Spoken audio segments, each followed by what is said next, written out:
కన్యవారికి గనక చూసుకున్నట్లయితే ప్రధానంగా ఇక్కడ మీకు దశమ స్థానము అంటే వృత్తి స్థానంలో గురువు వక్రత్యాగం అవుతుంది. కాబట్టి గురువు ఎప్పుడైతే వృత్తి స్థానంలో వక్రత్యాగం అవుతుందో మార్చి 11వ తేదీ నుంచి అదేవిధంగా ఈ యొక్క జూన్ 1వ తేదీ వరకు దశమంలో ఉంటాడు. దాని తర్వాత జూన్ 2 నుంచి కర్కాటకంలోకి లాభస్థానంలోకి వస్తాడు. కాబట్టి ఈ యొక్క గ్రహస్థితి మూలంగా మీకు కలిగే ఫలితాలు ఏమిటి, అదేవిధంగా గురువు మీ రాశిలో కనుక వక్రించుంటే మీకు పర్సనల్గా జరిగే ఫలితాలు ఏమిటి, ఏ దేవతారాధన చేసుకోవాలి, ఎటువంటి విషయాల పట్ల మీరు జాగ్రత్తగా ఉండాలి అనేటువంటి అంశాలు చెప్తుంది నేనైనప్పటికీ చెప్పిస్తుంది సాక్షాత్ లలిత అమ్మవారిగా భావిస్తూ, దశమ స్థానంలోకి వక్రత్యాగమైనందుకు ఒక రకంగా చెప్పాలంటే మీకు మరియు మీ జీవిత భాగస్వామికి ఉద్యోగ సంబంధించిన అవకాశాలు రావడము, కొంచెం ఉద్యోగంలోనే కాస్త ఎక్కువ స్ట్రెస్ అవ్వడము, కొంత చూడండి పాలిటిక్స్ అంటుంటారు, ఉద్యోగంలో కొన్ని పాలిటిక్స్ జరుగుతున్నాయండి బాబాయ్ నేను భరించలేకపోతున్నాను అంటూ ఉంటారు. అటువంటివి జరగడం అనేటువంటిది చాలా స్పష్టంగా చూపిస్తుంది. అలాగే మరొక విషయం ఏంటంటే ఇక్కడ గమనించినట్లయితే ఈ గురువు యొక్క వక్రత్యాగము ఎప్పుడైతే అవుతుందో ఈ వక్రత్యాగంతో పాటు మనకి లాభస్థానంలో కూడా వస్తాడు గురువు జూన్ 2వ తేదీ నుంచి. ఎప్పుడైతే జూన్ 2 నుంచి గురువు లాభస్థానంలోకి వస్తాడో అక్కడి నుంచి కలిగే ఫలితాలు ఎప్పటి నుంచో ఈ కన్యవారికి ఏంటంటే సర్వసాధారణంగానే ఏకాదశ స్థానం పూర్వజన్మ కర్మస్థానం. కొన్ని అనుకోని ఇన్సిడెంట్స్ ఒక మాయలాగా, అది ఒక వివాహం అనుకోండి జూన్ 2 నుంచి, లేకపోతే కొన్ని రిలేషన్స్ అనుకోండి, సామాజికంగా కొంతమందితో ఇన్వాల్వ్ అవ్వడం అనుకోండి, పార్ట్నర్షిప్స్ ద్వారా కొన్ని ఇన్వాల్వ్మెంట్ అవ్వడం అనుకోండి, కొన్ని లాభాలు అద్భుతంగా లాభాలు వచ్చడం, ఎక్కువ లాభాల కోసం ఎక్స్పెక్ట్ చేసినప్పుడు స్ట్రెస్ అవ్వడం, ఇవన్నీ కూడా ఇస్తాడు అక్కడ. ఎందుకంటే గురువు స్వరూపం గురువులా లేదు, శని రాహు ప్రభావంతో ఉన్నాడు అక్కడ గురువు. కాబట్టి ఇక మీరు ఇన్వెస్ట్మెంట్స్ చేసేటప్పుడు ముఖ్యంగా కేతు 12లో ఉన్నాడు కాబట్టి కాస్త చూస్ చేయండి. 6వ స్థానంలో రాహు ఉన్నందుకు కొంత పరాక్రమంగా ధైర్యంగా కొన్ని నిర్ణయాలు తీసుకుంటారు. సప్తమ శని మూలంగా ఇంట్లో అంటే వివాహం చేసుకునే విషయంలో ఇష్టపడిన వారిని వివాహం చేసుకోవాలనే ప్రయత్నం చేస్తారు. అయితే మీరు చేయవలసినటువంటి దేవతారాధన శని రాహు కేతు గ్రహాల దగ్గర దీపారాధన చేయండి. గోవులకు కాస్త బెల్లం తినిపించండి, అనే విధంగా బాగుంటుంది. అయితే మీ యొక్క పర్సనల్ చార్ట్లో ఏదైనా ఒక గ్రహం వక్రించిందనుకోండి, అసలు మనకి మొత్తం 9 గ్రహాలలో అంటే రవిచంద్రులు ఎప్పుడూ వక్రించవు, రాహుకేతువులు ఎప్పుడూ వక్రగతిలోనే ఉంటాయి. అయితే ప్రత్యేకంగా వక్రించేటువంటి గ్రహాలు ఏమిటి అని చెప్పి చూసుకున్నట్లయితే గురువు, శని, కుజుడు, బుధుడు, శుక్రుడు, ఈ 5 గ్రహాలు.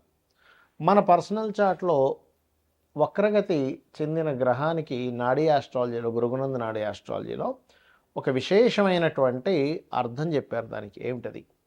గురువు వక్రించాడు ఉదాహరణకి అంటే జీవుడు తను ఉన్న ప్రదేశం నుంచి మారుతాడు ఒకటి. రెండవది తను ఏ రాశిలో ఉండి వక్రించి ఏ రాశి వైపు వెళ్తున్నాడో దాన్ని బట్టి కూడా రిజల్ట్ ఉంటుంది. ఏ గ్రహాన్ని వదిలిపెట్టి ఇంకే గ్రహంలోకి వెళ్తున్నాడు అనే దాన్ని బట్టి కూడా రిజల్ట్ ఉంటుంది. అక్కడ ఒక శుభగ్రహం ఉండి వదిలిపెట్టి పాపగ్రహం వైపు వెళ్తే ఇతను ఉన్న ప్రదేశం మారడం వల్ల, లేకపోతే కొన్ని వదిలేయడం వల్ల చాలా ఇబ్బంది పడతాడని అర్థం. అలా కాకుండా అంటే ఎలా అంటే ఇప్పుడు చూడ మనకి మంచి మనుషులను వదిలేసి అనవసరమైన దీంట్లోకి వెళ్తున్నాము అని చెప్పొచ్చు. ఏది శుభగ్రహంతో ఉన్నటువంటి గురువు వక్రించి పాపగ్రహం వైపు వెళ్తాయి. అలా కాకుండా పాపగ్రహంతో ఉన్నటువంటిది వదిలేసి శుభగ్రహం వైపు వెళ్తున్నాడు అనుకోండి, మీ లైఫ్లో ఖచ్చితంగా కొన్ని ఇబ్బందులు ఏవైతున్నాయో పోయి మళ్ళీ మంచి టైం వస్తుందని కూడా చెప్పొచ్చు. అయితే జూపిటర్ వక్రగతి అనేటువంటి పాస్ట్ లైఫ్ అని చెప్తుంది. ఏ గ్రహమైన వక్రగతి అంటే పూర్వజన్మల్లో కొన్ని దేవతా సంబంధించినటువంటివి, గురు సంబంధించినటువంటిది, అదేవిధంగా స్పిరిచువల్ రిలేటెడ్ సంబంధించినవి, గురువు సేవ సంబంధించినవి కొన్ని మీరు పెండింగ్లో ఉన్నారు, అవి మీరు తీర్చుకోవడానికి ఈ జన్మ ఎత్తారు అనేటువంటిది మీరు అర్థం చేసుకోవాలి. ఇక అంటే ఎవరికైనా గైడింగ్ చేయడం అనుకోండి, టీచింగ్ చేయడం అనుకోండి, ఇవన్నీ కూడా అనుకోండి. ఇక రెండవది శని గనక వక్రించాడు, ఇక్కడ కూడా మీరు శని అంటే కర్మకారకుడు, ఉద్యోగానికి కారకుడు. కాబట్టి ఈ ఉద్యోగానికి కారకుడైన శని మీ జన్మజాతకంలో ఏ రాశిలో ఉన్నాడు, నీచంలో ఉండి వక్రిస్తే అంటే మేషరాశిలో ఉండి వక్రిస్తే నీచత్వం పోయినట్టు, తులారాశిలో ఉండి వక్రిస్తే ఉచ్చత్వం పోయినట్టు అనమాట. కాబట్టి ఉచ్చనీచ స్థానాల్లో ఉండేటువంటి గ్రహాలు వక్రించినప్పుడు అది రివర్స్ ఫలితాలు ఇస్తాయి. అలాగే మిగతా రాశుల్లో ఏ రాశిలో ఉండి వక్రించాడు, ఆ యొక్క తత్వాన్ని వదిలిపెట్టి పక్క తత్వాన్ని ఇది తీసుకోబోతుంది అనేటువంటిది మీరు అర్థం చేసుకోగలగాలి. అలాగే ఇక్కడ ఏంటంటే ఎప్పుడైనా శని భగవానుడు వక్రించాడు అంటే పూర్వజన్మల్లో మనము చేయవలసినంత జాబ్ అనుకోండి, మనం ఎక్కడో మనకు ఒక జాబ్ ఇస్తే ఆ జాబ్ని సరిగా చేయకపోవడం వల్ల మన కర్మలు కొన్నిటిని వదిలేసాము, పూర్తి చేయలేదు. ఆ కర్మలు కంప్లీట్ చేయడానికి ఈ జన్మలో పుట్టాము. అందుకే ఎవరైనా శని వక్రించినప్పుడు అది ముఖ్యంగా డియోల్ సైన్ వెళ్ళినప్పుడు డియోల్ కారకుడితో కనెక్ట్ అవుతున్నప్పుడు రెండు జాబులు చేస్తారు.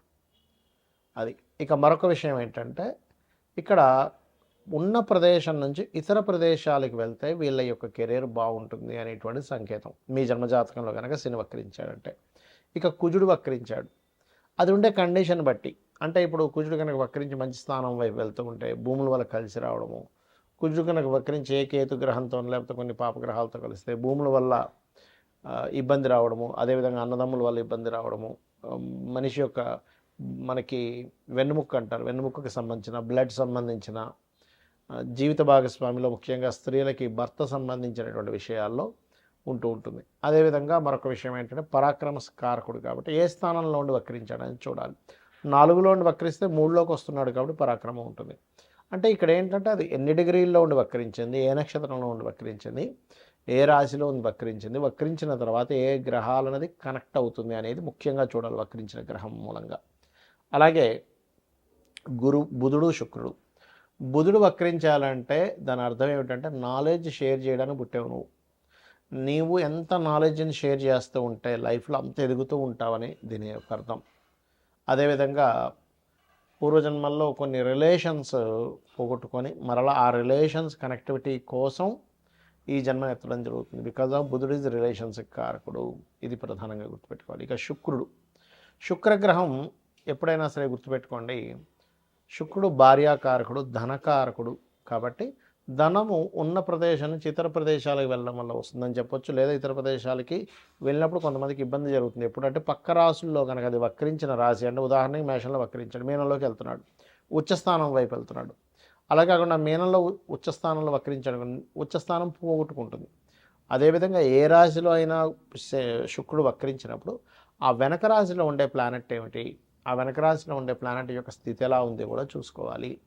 ఇక మీరు ఈ గ్రహాలు వక్రించినప్పుడు దానికి సంబంధించిన, అంటే కొంతమందికి స్త్రీలతో, ఇప్పుడు శుక్రుడు అనుకోండి, స్త్రీలకు చేయాల్సినవి కొన్ని బ్యాలెన్స్ ఉండిపోయాయి, అంటే చెల్లి అనుకోండి, భార్య అనుకోండి. అదేవిధంగా అందుకే కొంతమంది సప్తమంలో కనుక ఏదైనా శుక్రుడు వక్రిస్తే జీవిత భాగస్వామి దూరంగా వెళ్ళడం, జీవిత భాగస్వామితో ఏదో కారణం చేత దూరంగా ఉండడం కూడా జరుగుతుంటుంది లగ్న సప్తమాల్లో వక్రించినప్పుడు.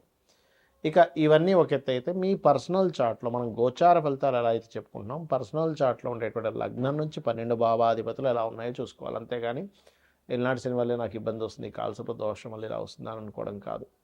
ఇవి చూసుకుంటూ మీకు సరే మీ జాతకం తెలుగుతుంది రెగ్యులర్గా రోజు లలితా సహస్రనామాల యొక్క శ్రవణం కానీ పఠనం కానీ చేయండి, ఖచ్చితంగా మీకు బాగుంటుంది. శ్రీమాత్రే నమః.